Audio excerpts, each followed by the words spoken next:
coming to Chattanooga as the United Soccer League Division III announced on Wednesday it's awarded a founding member franchise to an organization led by business executive Robert Bob Martino for the league's 2019 debut season. In addition, the club has confirmed that it will host a public event in the coming months to unveil its overall vision for the future of professional soccer in Chattanooga. Officials said USL Division III will deliver a longer season of top-tier professional soccer to Chattanooga soccer fans, along with generating heightened national media awareness for the community as part of a pro league. The league recently met with 11 local ownership groups in Atlanta to discuss details of the new 2019 season. Those ownership groups represent Chattanooga, Toronto, South Georgia, Tucson, Greenville, South Carolina, and Madison, Wisconsin. Additional clubs will be announced in the coming weeks and months. Sam Jordan, News Talk 92.7 Action Sports now. Nuga Radio. Are you brain dead? Still voting for pathetic liberals? Take 3 hours of Sean Hannity from 3 to 6. Nuga Radio. Then call us in the morning between 9 and 11. 92.7 Nuga Radio.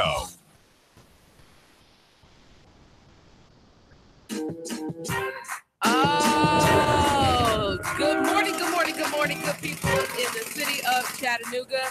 It's your girl Marie Mott on the Marie Mott Show, and I'm here to talk to you guys because I love you. I'm a fellow Chattanoogan. I'm here to take it from the streets to City Hall, from City Hall to the mayor's office. Can't leave out the police department. From the valley low to the mountaintop, giving you guys a bird's eye view to what's going on here in the city of Chattanooga. And today we're going to have another history lesson, but it's coming from me. You're going to get a history lesson from me. And so for those who are going to be who are streaming live on Nuga Radio's Facebook page, on YouTube, and even people who may be watching on my personal YouTube, we're looking at a book, and I'm showing you guys the book. This book is called The Color of Law by Richard Rothstein. The Color of Law. And if you have not read this book, I need you to go and get it. Okay? I need you, if you can't find a hard copy, I need you to go to Amazon, go wherever you need to go and download this book. And we're going to talk about it. The Color of Law, a forgotten history of how our American government segregated us and the impact that segregation has had and continued to have. The call in for my show, as always, is 800-8949, 800-8949. And today we're going to have one heck of a discussion. I hope some people call in and talk to me. And even if you don't, I hope you walk away, you, my friend, the listener, to the teacher who's listening. Good morning. To the pastor who's listening, the parishioner, to the janitor who's listening. I'm hoping that whatever I say today will not only bless you, but hopefully educate you. And when you walk away today from today's show, that we can continue to have some conversations that hopefully you'll also pick up a book. I continue to say that we need to turn off the television and social media. And a lot of us need to get back to picking up a book and reading it. But let's get into it. So a lot of us out there, especially here, maybe some people don't understand how I got pulled into the political arena, how I ended up getting into the political scene here, supporting a candidate for Tennessee State House District 28, Brandon Woodruff, who is my homie. One of the things that put me down this pathway was a piece that Unified Ed did and the Apex Project.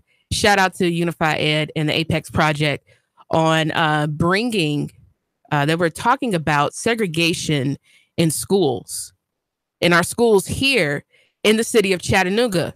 A lot of us don't understand how segregation happened. A lot of us don't even want to admit that segregation still exists. Now, unfortunately, here in the city of Chattanooga, our city is beginning to be lopsided because of gentrification. But prior to aggressive gentrification, which is happening here in the city of Chattanooga, and the exorbitant rise of housing costs here in the city of Chattanooga, which is quite aggressive as well. Our city, as well as a lot of other cities across this nation, a lot of times when we talk about segregation, we think segregation just happened in the South. It did not. Segregation happened all across this country. And we're going to get into talking about how that happened, who was responsible for that, right? And get into why I believe that you need to pick up this book. And it doesn't matter what color you are. It is this my friend, my mentor, David Toole. Hey, David. Good morning. But I went to the piece that they had at Orchard Knob with Nicole Hannah-Jones, who was speaking on the segregation in schools. Excellent. It was absolutely excellent because I don't think a lot of people really know how segregation happened, how it works, and the lasting impact that it's had on African Americans. And let me be clear when I talk about segregation and when I talk about African Americans, because a lot of people want to parallel things that may have happened to other peoples here in the United States of America. African Americans have a very distinct case when it comes to what has happened to us in the United States of America. There has not been any other people who were enslaved for 400 plus years, not allowed to read or write, at the threat of death, who were made to work for free, right? Freed, then subjugated through segregation, might I add, Jim Crow, basically not giving any start to wealth or upward mobility in society. And I hope people understand. And even if you don't, that's perfectly okay. Because I'm not going to stop telling the truth. You cannot enslave people for 400 plus years, keep them ignorant, not allow them to read or write or own property, get married, obtain any upward mobility in society or have anything to their name, and then set them free and say, start running. What shoes do they have? This mentality that I continue to experience, and often, I got to say it just how it is, often with Caucasians. And when I say to my white brothers and sisters, you have been misinformed as much as we, African Americans and other people, have been misinformed. And part of my show, I don't do fluff pieces. I'm not doing fluff talk. I'm having real conversations. It's because we have been misinformed, or the history that we should know, we're not taught in its entirety. Okay. And so you cannot subjugate a people. You cannot enslave them for 400 plus years and not allow them to read, write, own property, own housing, be educated, and then free them and expect that they're going to be able to catch up. And then when we talk about segregation, segregation is the thing that allowed the gap that was already between us and Caucasian people to be widened. And that's what we're going to talk about today. All right. The Color of Law by Richard Rothstein. How did it happen? So the first thing I think we need to understand, because the book mentions this and I want to talk about it, the difference between de jure segregation and de facto segregation. The belief that we have about segregation as it is quite de facto, that segregation happened in public schools or in housing by fact rather than by de jure. And if you look at what de jure segregation is, it is a legal separation of people or groups enforced by law. Let me restate that. Let me say it one more time. When we talk about de facto segregation, which is the belief or the assumption that a lot of us have when it comes to segregation or our educational understanding, we believe that segregation happened as a matter of fact. And what we do not understand is that segregation was de jure, meaning that it was a legal requirement that we would be segregated or separated into individual groups or people. And we're going to get into that today. We're going to talk about that today. So let's look at the beginning of the 20th century. All right. At this time, we have slaves who are being freed. Now, we're talking about a lot of people who have been freed into society and are now told to compete with their white counterparts. And understand this, they were not given the tools during slavery to be able to compete. And a lot of the competition that we did have, there were so many people, and I'm giving a shout out to my ancestors on this. There were a lot of people who taught themselves how to read, right? Taught themselves their trades. There were a lot of or trades that they had already known because, the only thing that often people think is that we picked cotton during slavery. That is quite inaccurate. I remember on a family trip when we went to Louisiana, near New Orleans. We went to a plantation, and we saw in the basement of a plantation where houses were over 200 years old. I remember being a little girl, and I'm so appreciative of the places and the things that I've gone and the things that I've seen on behalf of my parents who worked so hard, who gave me a more than a perspective of what I would just be able to see here in Chattanooga, that a lot of people don't get to see. A lot of people never get to leave where they're from. But I remember going into the basement of one of the houses that the slaves built and seeing markings. There were mathematical markings of measurements on how to build houses that 200 years later, they had not done any extensive work to these houses. So even during slavery, we had skills because we had to work for free. All right. And so now we're free. We're having to compete in society. Folks, I hope you understand that that's a problem. That's a problem, number one, because we never were supposed to be free. Let me pause on that.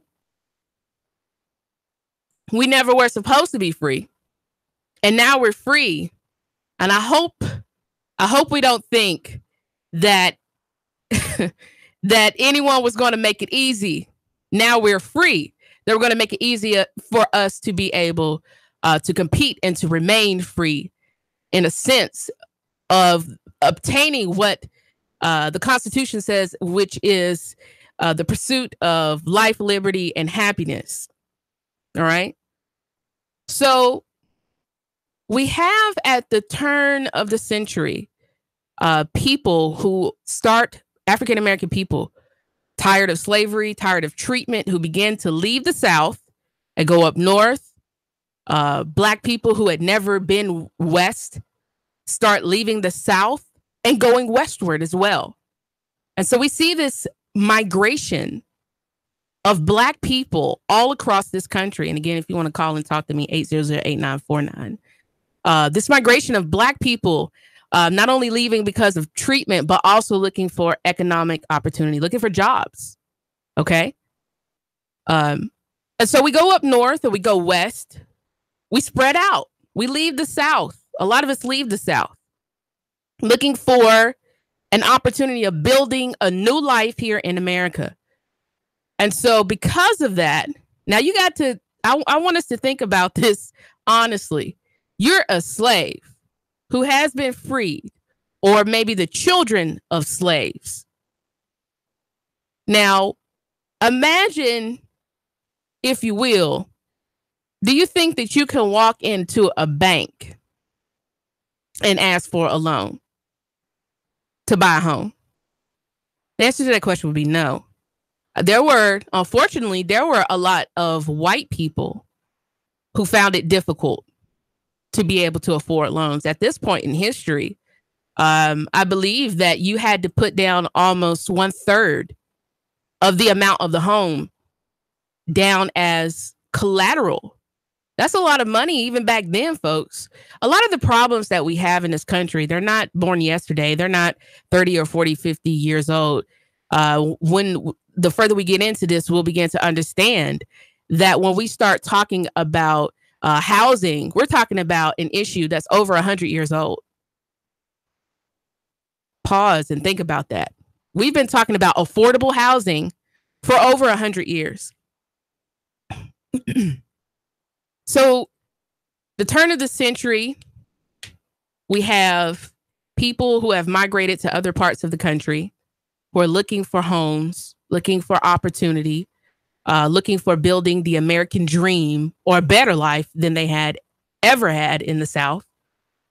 And because of this, and we really start seeing this migration during the late 1920s and the early 1930s. One of the things that we see happens in history at this point in time is what? If anybody remembers history, the Great Depression.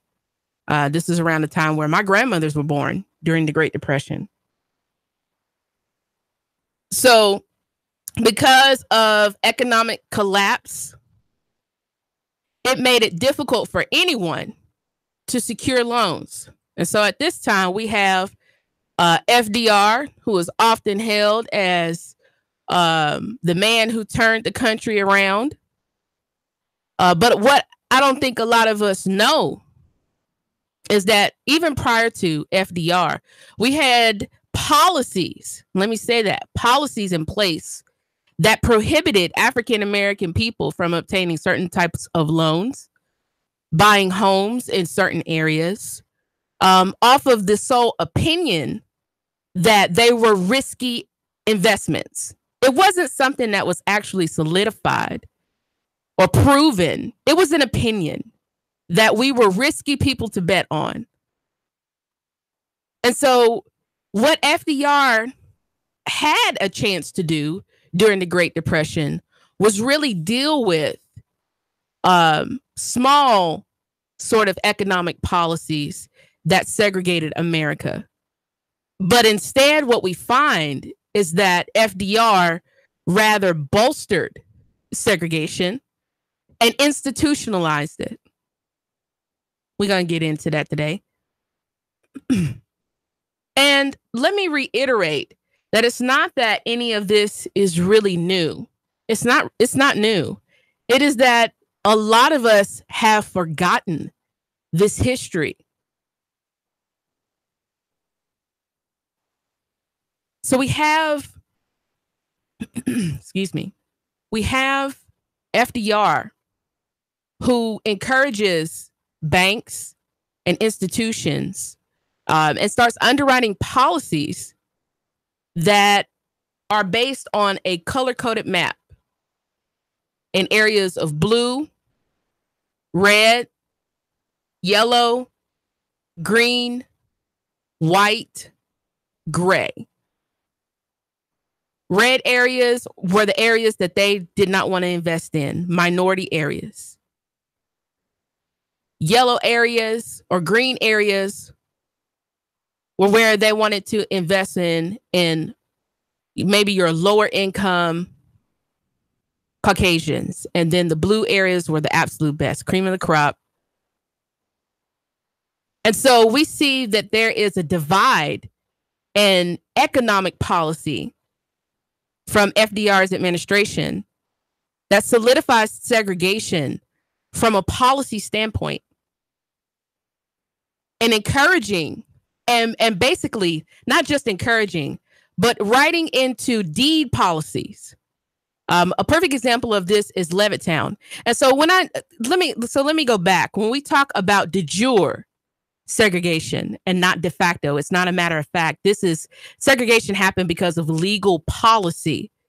It was an underwriting policy that was intentionally given, because we got to understand, like Levittown, when we talk about the real estate investor Levitt, who built Levittown, he did not have the funds to do that without federal funds. Let me repeat that. A lot of real estate developers back then, even now, they don't have the money to be able to go out and to build these condos, suburbs, or to revitalize or inhabit places, but they get federal funding to be able to do this. And so what that means is that the government is responsible for institutional segregation. Because if the deed policies are that not only can you not buy a home if you're African American, you could not sell your house to an African American. We think that it's just, oh, the banks were redlining us. That's a part of it, right? That's a part of it. That's a big part of it. We think that it's just them packaging trash loans or risky loans and then providing those to us as well. It's bigger than that. It's the simple fact for decades, it was economic policy that Black people had to only live in certain areas. And not only could they not buy, you could not sell to them. And then we look as we continue to roll through history, how this continues to be exacerbated. And we're going to get into that further into the second half of the segment. But understand that this government is de jure segregation, meaning that it stems from economic, legal policy that for decades this country did not allow Black people to live outside of certain areas. And if we know that home ownership at one point was what caused upward mobility in this society, not only did this country enslave us, but also this country blocked us from upward mobility. We're talking about, folks, for generations, even in the modern era. We're going to keep getting into it. The Color of Law by Richard Rothstein here on the Marie Ma Show. Stay tuned for the second half.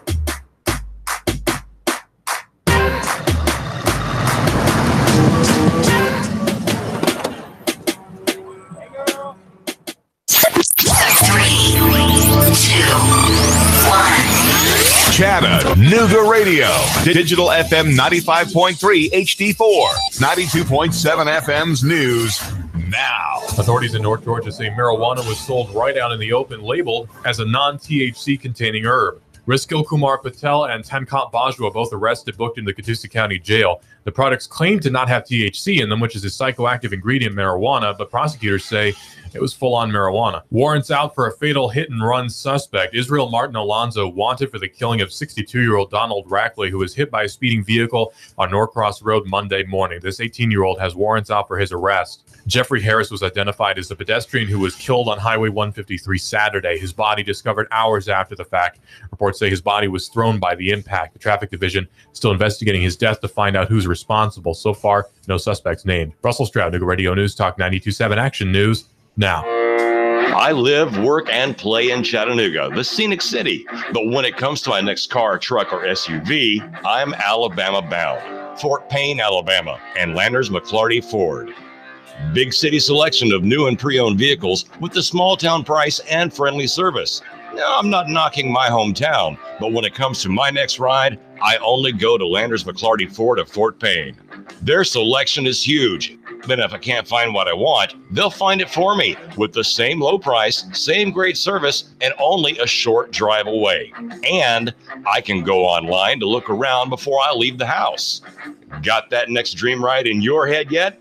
Yeah, you do. Get a head start at Landers McClarty Ford of FortPayne.com. Don't just dream it, find it at Landers McClarty Ford of FortPayne.com. That's right, Landers McClarty Ford of Fort Payne, Alabama.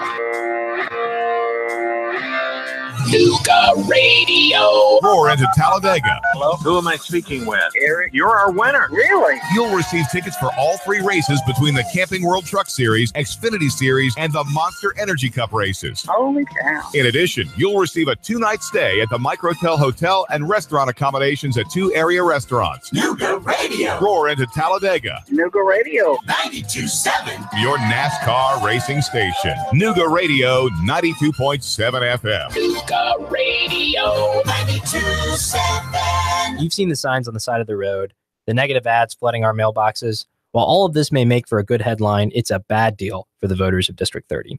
Tennessee doesn't need more mudslinging, which is why I've been campaigning on the issues, like improving our schools and bringing in more good jobs, and it seems like I'm the only one who is.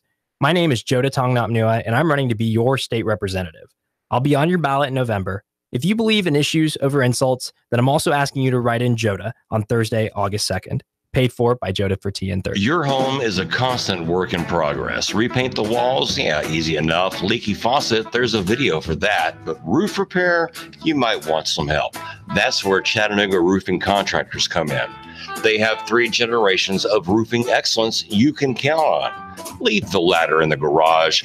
Go to chatroofing.com. That's chatroofing.com. For Chattanooga Roofing Contractors, a roofing company you can trust. Hey, Karen, you need me for that 1 o'clock? Yes, Cheese, please. Karen, did you get the quarterlies done? Yep, they're filed in the cabinet. Karen, can you describe the initiatives to the new hire? Thanks. Oh, sure. Full-bodied, some floral notes, maybe a hint of dark chocolate. Am I in the right department? Got wine on the mind? Come unwind at Virgola. Italian wine, oysters, caviar, cheeses, and more. Perfect after work or a romantic date night. Virgola Italian Wine Bar, 608 Georgia Avenue. Man, you sure you know what you're doing? Yeah, I worked with my dad on his truck all the time. Just one more bolt to go. Yeah, wrong bolt. Today's truck ain't your daddy's truck. For repairs on today's vehicles, you need Amco Transmission and Total Car Care of Chattanooga on Lee Highway. Stay on the road, not in the garage. Amco Transmission on Lee Highway. Get it done the right way. The Thompson Pet way. Yeah, I just put that anywhere. Now, Rick wants you to buy on U.S. Gold American coins. Are you tired of making 1% on your investments with the banks? Even 2 or 3% at best? Now, Rick wants you to buy on U.S. Gold American coins. Rick Davis Gold and Diamonds, Brainerd Road. Chattanooga weather. We've got lots of clouds, but most of the rain now well off to our east through your afternoon. Could see a few spotty showers. Highs closer to 80 tonight. Lows back into the upper 60s and near 70s. Some patchy late fog. For Friday, only isolated showers and thunder showers. Highs back into the 80s, mid and upper 80s for the weekend. Tired of the pressures and hassles of car shopping? Come see what more people are making the short drive to Jackson Chevrolet Buick GMC in Lafayette or online at jacksongm.com. That's Jackson Chevy Buick GMC in Lafayette. And I'm Sorgene Qualls, your meteorologist, Matt Report. The radio 92.7.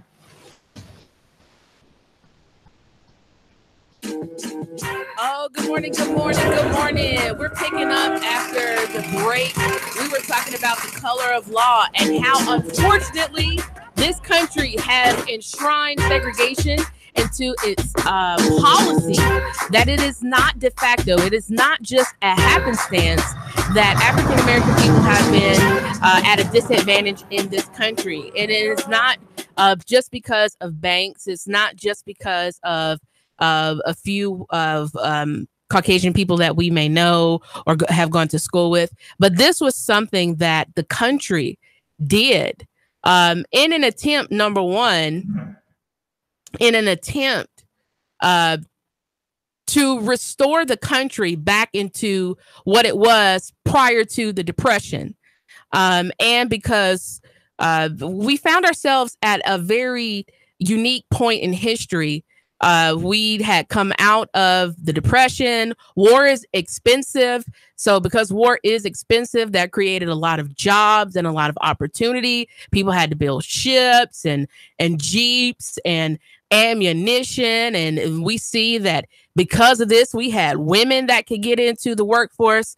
We found ourselves at a very unique point in history as far as economic upswing and boom, even when we bounced back from the Depression. But understand, when we talk about now, the disadvantage that African Americans uniquely, because there are other people who are at a disadvantage, and don't misunderstand what I'm saying, but African American people were put at a unique disadvantage.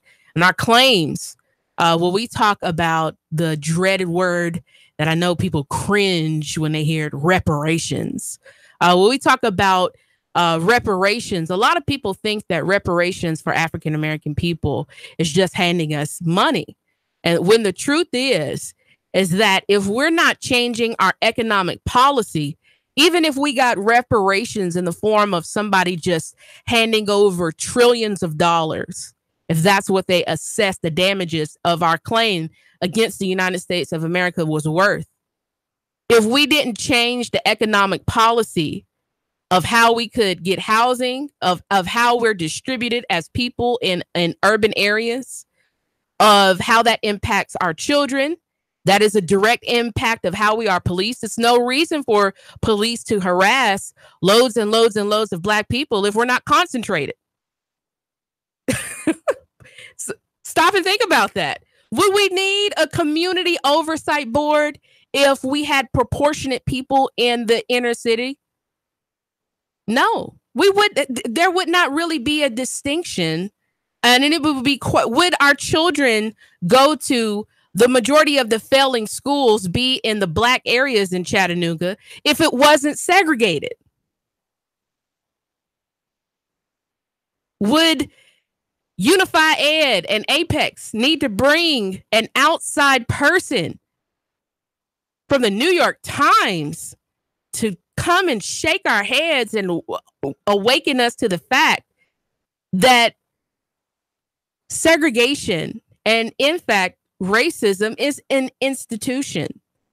It's very much political. It's very much policy.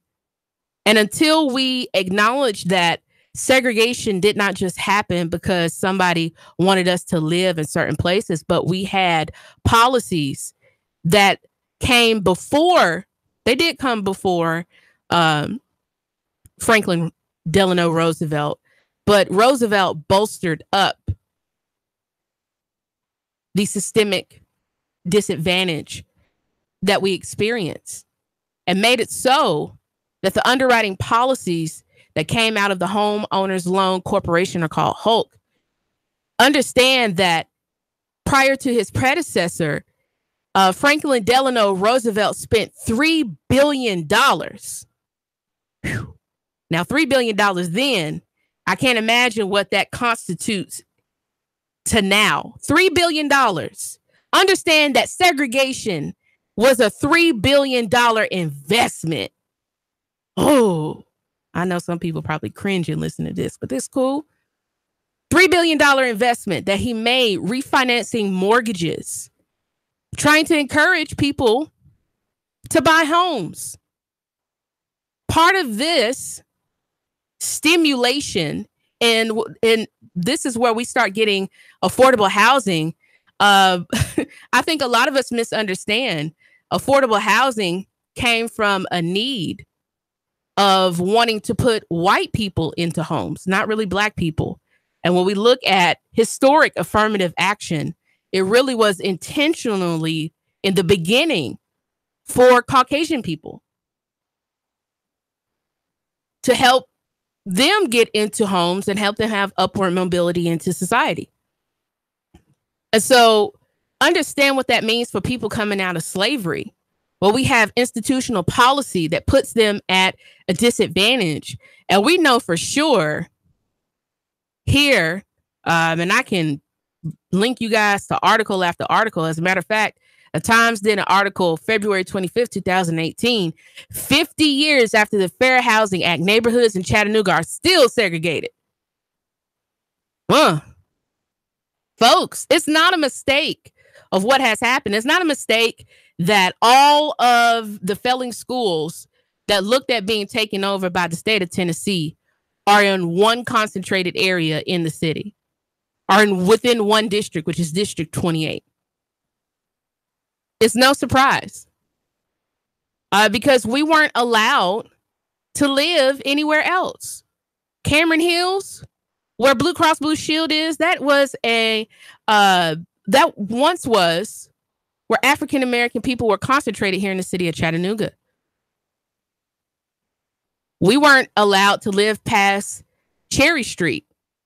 And a man by the name of Clark White, who's still living, as a matter of fact, I got to talk to him the other day at Zarzor's Cafe,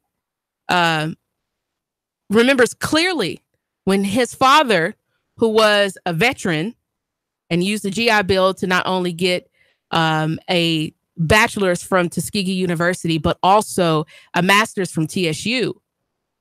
When he decided, because he had not only served this country, but used the fact that he had served this country as a means of him gaining an education was met with the harsh reality of segregation in the South and its institutional segregation. That where he wanted to buy a house, originally he could not. And it took a while for him to be able to buy a home, which is in the area that I'm from, which is Highland Park, Archer Knob. That's my stomping grounds. That's where I'm from.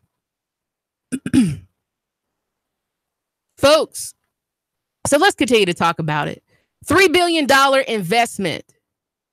And because of this, we see that Franklin Roosevelt took the assumptions and the opinions of a man, a New York mortgage banker by the name of Richard Hurd, who is the author of a book called Principles of City Land and Values, expressed that the view of socioeconomic characteristics of neighborhood residents were the most important factors influencing property values. And that was based on a person's color, which is ridiculous. And so Hulk used that to enforce its policies nationwide. It was FDR who established Hulk and then launched the Federal Housing Administration, FHA. And for a moment, they did not build anything and they didn't loan any money. But rather, they provided insurance that guaranteed to make bankers whole when they wrote mortgages for property approved by the FHA. Since the risk of mortgage defaults was high, the FDA, like Hulk, adopted policies intended to minimize risk. And what this looked like was underwriting policies that made it to where if you were going to receive federal funds in order to minimize risk, white people could only live in certain areas and black people had to live in others. And never the two shall meet. And in particular, when we talk about how this played out in the city where I'm from, the scenic city, the city of Chattanooga, what we see here is the institutional policy. And now, one of the things that we have to understand, especially here in Chattanooga, one of the things that we did have at one point, we had a lot of industry. We had a lot of booming industry. That's how my great-grandfather could work 50 plus years for U.S. Pipe and retire with a pension and make good money. We had a lot of booming industry here.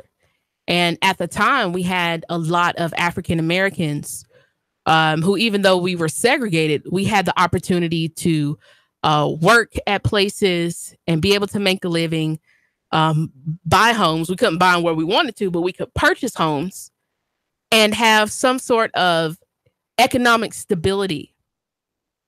But unfortunately, because we were never allowed to really move out into suburban areas far late in history, I'm talking about the latter end, like 1970s, in some areas, 1980s, we weren't allowed to go into suburban areas. We do understand that there was a shift where a lot of the jobs that we had, the industry that we had in the inner city, left the inner city and went to the suburb where the mortgages were written for white people to be able to have flight out of the inner city in order to not have to segregate schools.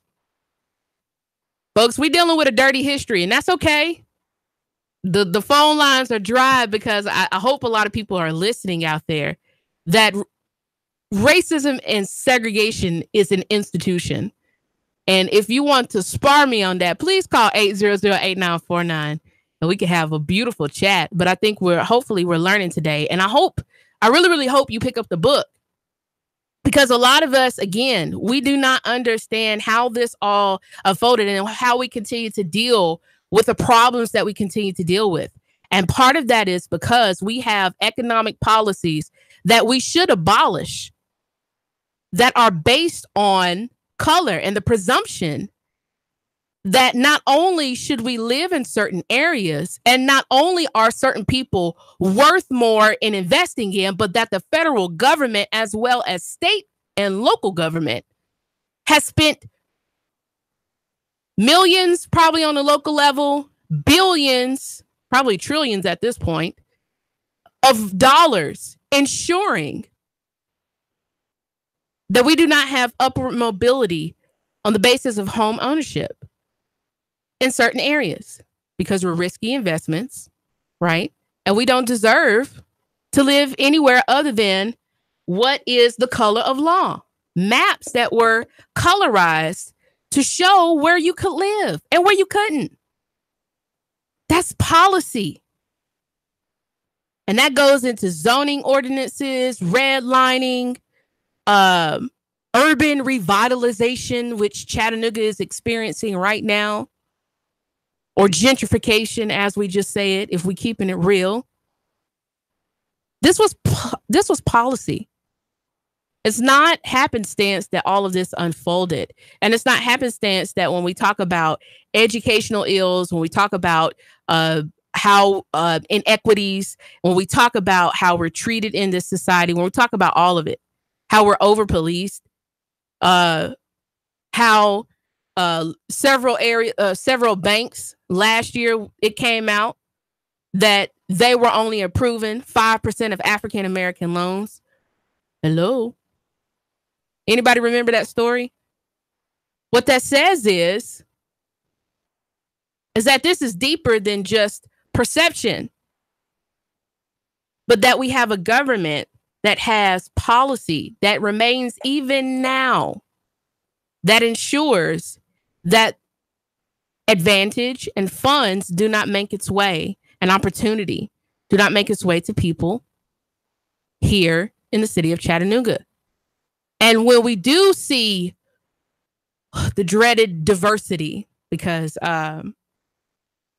there's a piece called The Con of Diversity. That's also something I encourage people out there to read. It's a piece called The Con of Diversity. When we do see diversity, we finally do see what we would consider some form of desegregation. It comes under the guise of redlining and urban revitalization, which raises the property value to the point to where the people who were once in areas where they were confined can no longer live there.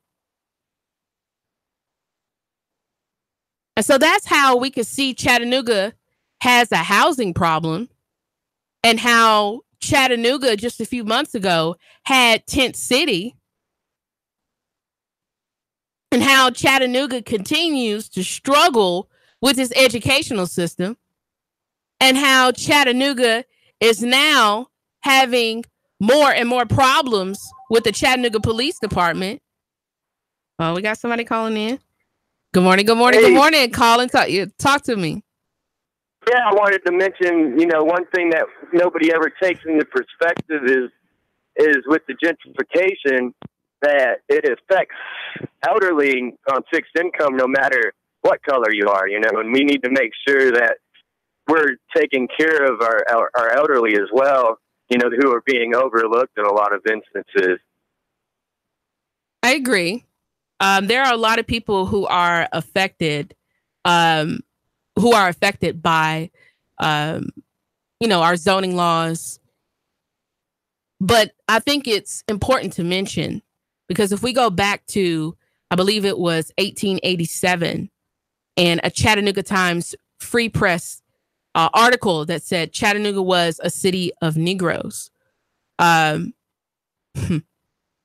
Chattanooga was once a haven for African American people to live, work, and with places like Lincoln Park, which we are vigorously trying to save, play. Lincoln Park, as a matter of fact, people would drive from all over the tri-state area to come and play and swim in an Olympic-sized pool and play in Lincoln Park, play baseball. We had Negro leagues. A lot of this is the history that we do not know. And unfortunately, besides just displacing people, when we have urban revitalization, which truly is gentrification, or what I call colonial misplacement of people, okay? Colonial occupation. What we also have is history is not only forgotten, it is steamrolled. How many people out there, I want you to stop and consider my listener. I want you to think about this while you're driving or maybe while you're sitting at your desk or you're listening. How many of you guys knew that Lincoln Park had a Negro Leagues? How many of you guys knew that Lincoln Park had tennis courts and a baseball field and a pool? Because Black people were not allowed to go to Warner Park. How many of you guys knew that? And as it is now, we have no African American historical neighborhood in the city of Chattanooga. Pause. I want y'all to think about that. What we're dealing with is a harsh reality of how we got into these situations. It is more than just opinion. It's more than just a handful of folks. Not only are we talking about policy, but we're talking about what is now worth, I'm sure, trillions of dollars of investment. And even how our city, even now, is complicit in ensuring that we do not invest in the people who are well overdue for investment.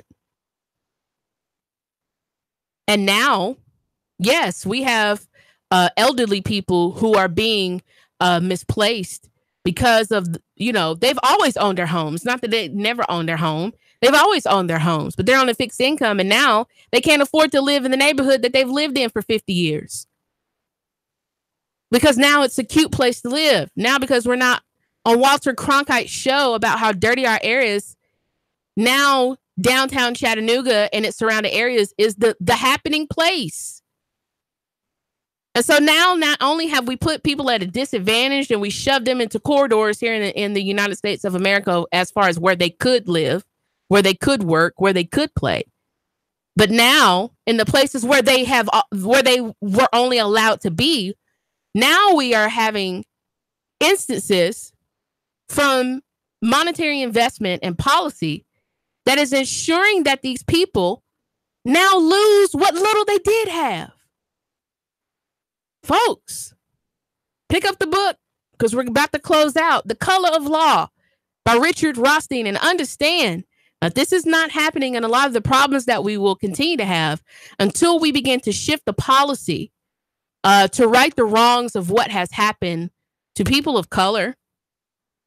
Anything else is just putting a Band-Aid on a bullet wound situation. And my show is continuously going to be about us challenging status quo thought, think tank thought, and really getting to the heart of our issues. The Color of Law by Richard Rothstein and the de jure, not de facto, segregation that we have endured here in this country. It wasn't a mistake. It wasn't happenstance. It was economic legislative policy with, at the time, billions of dollars invested that ensured that African-American people would not have upward mobility in society. The Marie Mott Show, give me the real of what's going on here in the city of Chattanooga. I love you, and there ain't nothing you can do about it. 3, 2, 1. Chattanooga Radio. Digital FM 95.3 HD4. 92.7 FM's news now. Authorities in North Georgia say marijuana was sold right out in the open, labeled as a non-THC containing herb. Rizkil Kumar Patel and Tankant Bajwa both arrested, booked in the Catoosa County Jail. The products claim to not have THC in them, which is a psychoactive ingredient in marijuana, but prosecutors say it was full-on marijuana.